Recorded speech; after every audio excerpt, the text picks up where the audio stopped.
কুরুক্ষেত্রের যুদ্ধের পর হঠাৎ করে একদিন অর্জুনের মনে হলো, আমার হাতে তো অনেক বীরেরই প্রাণ গেল, নিজেকে বড্ড অপবিত্র মনে হচ্ছে, তাই এখন একটু গঙ্গা স্নান করতে যেতে চাই। তারপর সে ভগবান শ্রীকৃষ্ণকে বললেন, আচ্ছা কৃষ্ণ, তুমি তো 18 দিন আমার রথের সারথি হয়েছিলে, আর একটা দিন আমার রথের সারথি হয়ে আমাকে গঙ্গায় স্নান করতে নিয়ে যাবে? আমি একটু পবিত্র হতে চাই। তখন ভগবান শ্রীকৃষ্ণ একটু স্মিত হেসে বললেন, বেশ চলো। তারপর গঙ্গায় যাওয়ার পর অর্জুন যখনই ডুব দিয়ে স্নান করতে যাবে, ঠিক সেই আগের মুহূর্তে জোয়ারে একটি মরা ভেসে আসলো এবং জোয়ারের জলে সেই মরাটি ঘাটে আটকে গেল। অর্জুন তখন ভাবলো, জোয়ারে এসছে মরাটা, তাহলে জোয়ারেই ঠিক ঘাট থেকে ভেসে যাবে, আমি না হয় একটু অপেক্ষা করি। অর্জুনের অপেক্ষা করার মুহূর্তেই দুটো শেয়াল আসলো ঘাটের ধারে এবং এসে সেই মরাটির প্রথমে মুখ শুকলো, তারপর বুক শুকলো এবং মাথাও শুকলো। শেয়াল দুটির এই কর্মকাণ্ড অর্জুনের চোখ কিন্তু এড়ালো না।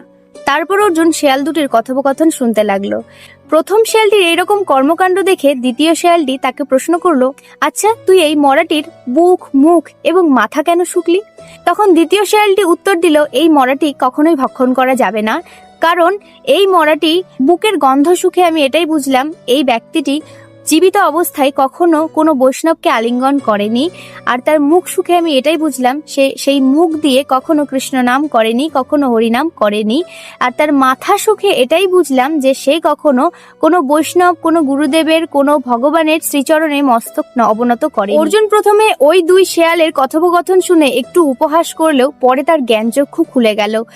তখন সে বুঝতে পারলো যে সে যে গঙ্গায় স্নান করতে এসেছে, সেই গঙ্গারই জন্ম হয়েছে শ্রীহরির চরণ থেকে।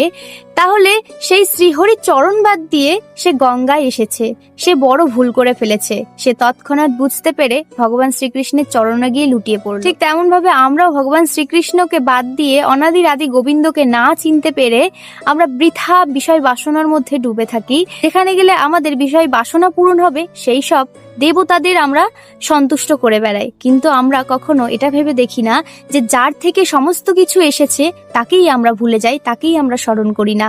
তাই আমাদের সকলের উচিত আমাদের অনাদির আদি গোবিন্দ, যিনি সর্বকারণের কারণ, তার সবসময় ভজনা করা। হরে কৃষ্ণ, হরি বল।